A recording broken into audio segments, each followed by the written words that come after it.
Jadi kalau ditanya yang suka apa, suka saya pasti uang.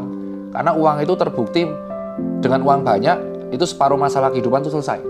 Loh, separuh masalah kehidupan itu harus diakui karena uang. Cuman masalahnya mayoritas warga dan anak muda di Indonesia itu tidak mau mengakui itu.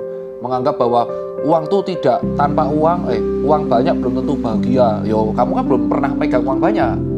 Maka kamu nggak tahu bahagianya kayak apa. Bahagianya orang yang punya uang banyak itu bukan karena nggak punya uang. Karena dia bingung uangnya mau dihabisin buat apa. Kenapa? Karena uang yang menumpuk di saldo itu nilainya terus menurun. Ini aku lurusin nih buat teman-teman yang anak muda bilang uang banyak itu belum tentu bahagia. Ya betul, karena ketika uangnya itu bertambah terus di saldo, nilai uang tuh tiap tahun akan menurun karena inflasi 5% per tahun.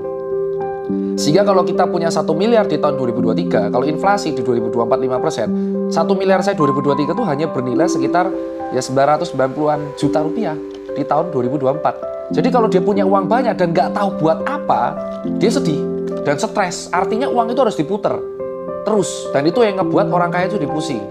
Makanya saya bilang masalah kehidupan kita, apalagi di era sekarang, itu semua karena uang. Beli rumah harus KPR, kena bunga. Beli iPhone pun sekarang ada bunga 6 bulan, ada cicilan 6 bulan. Beli motor ada cicilan kredit kepemilikan motor. Bahkan sekarang kita beli barang kebutuhan konsumtif aja bisa dicicil. Jadi apa masalah kehidupan yang tidak selesai kalau pakai uang? Ada masalah-masalah yang berkaitan tentang spiritual. Jadi masalah-masalah spiritual, hubungan kita tentang vertikal ya. Jadi saya bahasnya horizontal ya. Jadi hubungan manusia itu horizontal. Satu horizontal sesama manusianya dan vertikal. Vertikal itu antara manusia dengan Tuhan.